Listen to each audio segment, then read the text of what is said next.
Assalamualaikum warahmatullahi wabarakatuh. Perkenalkan, saya Ramadhani Syahputra, staf pengajar di program studi Teknik Elektro Fakultas Teknik Universitas Muhammadiyah Yogyakarta. Pada kesempatan ini, saya akan menjelaskan tentang konsep ilmu lingkungan.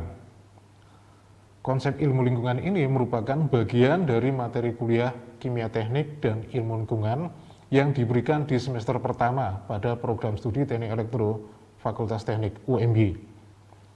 Pembahasan ilmu lingkungan meliputi definisi, persoalan, dan tantangan yang dihadapi terkait dengan masalah lingkungan. Ilmu lingkungan berasal dari dua kata, yaitu ilmu atau sains dan lingkungan atau environment. Ilmu adalah suatu upaya penggalian pengetahuan tentang bagaimana bumi ini bekerja. Nah, selanjutnya ilmu lingkungan yaitu ilmu interdisipliner yang memanfaatkan konsep dan informasi dari ilmu alam, yaitu ekologi, biologi, kimia, geologi, dan ilmu sosial, yaitu ekonomi, politik, dan hukum, untuk memahami dan mempelajari bagaimana bumi bekerja, bagaimana manusia mempengaruhi lingkungan, dan untuk menyelesaikan masalah lingkungan yang sedang dihadapi manusia. Tujuan mempelajari ilmu lingkungan adalah mencapai masyarakat yang berkelanjutan atau sustainable society. Definisi lingkungan hidup menurut Profesor Emil Salim yaitu suatu benda, kondisi, keadaan, dan pengaruh yang terdapat dalam ruangan yang kita tempati dan mempengaruhi hal-hal yang hidup, termasuk kehidupan manusia. Selanjutnya menurut Profesor Munajat Danu Saputro, bahwa ilmu lingkungan adalah segala benda dan daya serta kondisi, termasuk di dalamnya manusia dan tingkah perbuatannya yang terdapat dalam ruang di mana manusia berada, dan mempengaruhi kelangsungan hidup serta kesejahteraan manusia dan jasad hidup lainnya. Nah, sedangkan menurut Profesor Otto Sumarwoto, ilmu lingkungan adalah jumlah semua benda, kondisi yang ada dalam ruangan yang kita tempati yang mempengaruhi kehidupan kita. Lingkungan adalah segala sesuatu yang ada di sekitar kita. Segala sesuatu yang ada di sekitar kita meliputi yaitu ada makhluk hidup, yaitu terdiri dari hewan, tumbuhan, hutan, jamur, dan lain-lain. Kemudian benda mati, yaitu tanah, laut, awan, batu, pasir, dan lain-lain. Selanjutnya adalah lingkungan yang dibangun manusia, yaitu ada gedung, ada rumah, ada tempat-tempat wisata, dan lain-lainnya. Dan yang terakhir adalah hubungan sosial kemasyarakatan. Nah, selanjutnya dapat kita lihat bahwa sumber daya alam tentunya sangat penting untuk kelangsungan kehidupan manusia. Nah, sumber daya alam adalah material dan sumber energi yang dibutuhkan oleh manusia. Nah, sumber daya alam secara umum dapat kita bedakan terdiri dari dua kategori atau dua klasifikasi, yaitu sumber-sumber yang terbarukan dan sumber-sumber yang tak terbarukan. Sumber-sumber terbarukan atau renewable resources, yaitu sumber daya alam yang tidak akan habisnya, yang meliputi angin, surya, air, panas bumi, dan gelombang laut. Yang kedua adalah sumber yang tak terbarukan atau non-renewable resources, yaitu sumber daya alam yang dapat habis, yang meliputi minyak, batu bara, dan bahan pertambangan. Nah, terkait dengan sumber-sumber daya alam ini, tentunya dalam 2 dekade belakangan ini menjadi isu yang penting. Bagaimana kita lihat sumber-sumber energi yang akan habis, yang dapat habis, yaitu minyak, kemudian batu bara, itu merupakan sumber energi utama bumi pada saat ini yang digunakan oleh manusia di bumi ini tentunya dalam beberapa waktu yang akan datang berdasarkan perkiraan para ahli maka akan habis. Nah tentunya dengan memanfaatkan sumber daya alam yang tak terhabiskan menjadi isu yang sangat menarik ya dan sangat penting untuk kelangsungan lingkungan hidup kita ini. Pertumbuhan populasi global dapat kita amati saat ini bahwa hingga saat ini bumi yang kita diam ini telah dihuni oleh lebih dari 7 miliar umat manusia, atau tepatnya berdasarkan survei tahun 2018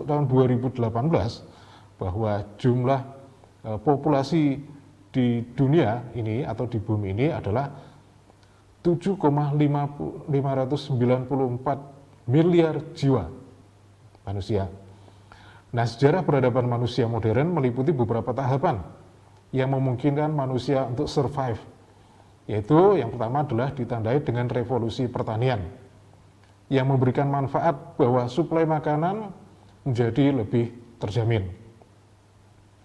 Selanjutnya adalah revolusi industri yang dimulai dari revolusi industri 1.0 atau 1.0 sampai dengan revolusi industri yang saat ini kita hadapi, yaitu revolusi industri 4.0 yang telah kita masuki atau sedang kita hadapi saat ini. Revolusi industri ini ditandai dengan adanya urbanisasi sosial dengan masifnya penggunaan bahan bakar fosil. Kemudian kemajuan dalam dunia kesehatan, dan yang terakhir adalah kemajuan dalam teknologi pangan.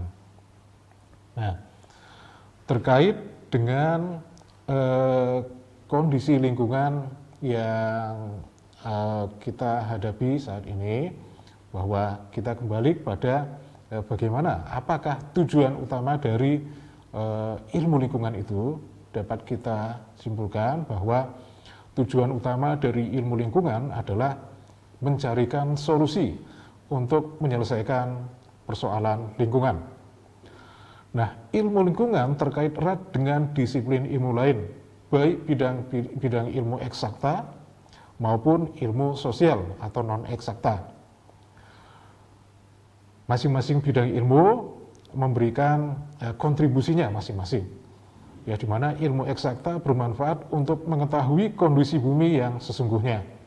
Sedangkan ilmu sosial bermanfaat untuk mengetahui nilai-nilai dan perilaku manusia, ekonomi, politik, agama, dan budaya.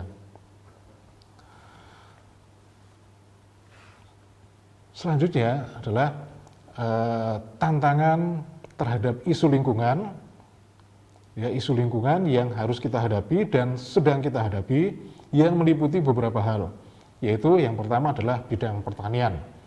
Nah, dalam bidang pertanian ini bahwa kita lihat, kita amati bahwa semakin sempitnya lahan pertanian dari tahun ke tahun, sehingga kondisi ini berpotensi menjadi terbatasnya produksi pangan yang dibutuhkan oleh kehidupan manusia.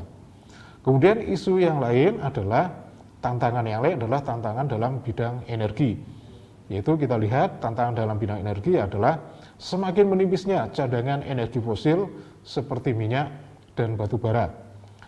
Nah, kondisi ini harus kita pikirkan merupakan tantangan bagi manusia saat ini. Nah, sehingga kita perlu beralih ke sumber energi terbarukan, ya, seperti angin, surya, kemudian air. Nah, tantangan selanjutnya adalah polusi udara. Pada tahun 2020 ini, WHO telah merilis bahwa sekitar 90% penduduk dunia tinggal di wilayah dengan polusi udara di atas ambang batas normal. Nah, ini tentunya menjadi tantangan ya buat kita, buat seluruh akademisi, insan akademisi, bagaimana untuk mencarikan solusi alternatif tentang kondisi yang kita hadapi ini. Nah, tantangan selanjutnya adalah tantangan yaitu berupa perubahan iklim, di mana efek rumah kaca telah berdampak pada perubahan iklim bumi. Tantangan lainnya adalah beberapa spesies hewan dan tumbuhan yang terancam mengalami kepunahan. Beberapa spesies malah disinyalir telah mengalami kepunahan. Ya tentunya ini sangat disayangkan karena seperti diketahui bahwa kita juga mempunyai tanggung jawab buat generasi-generasi yang selanjutnya, generasi setelah kita. Tantangan terhadap perubahan iklim bumi merupakan tantangan yang sangat berat yang kini kita alami. Para ilmuwan telah sepakat bahwa kegiatan umat manusia telah berperan dalam perubahan komposisi atmosfer bumi. Pemanasan global pada permukaan bumi telah berakibat kepada lapisan es di kutub mencair, sebagaimana terlihat pada citra satelit bumi. Ya, kita lihat perubahan permukaan dari lapisan es di kutub utara. Jika kita bandingkan antara tahun 1979 dibandingkan dengan tahun 2003, maka perubahannya ya cukup signifikan. Nah, kita lihat bahwa pada gambar ini yang menunjukkan perubahan lapisan es di kutub utara pada tahun 2003 jika dibandingkan dengan pada tahun 1979.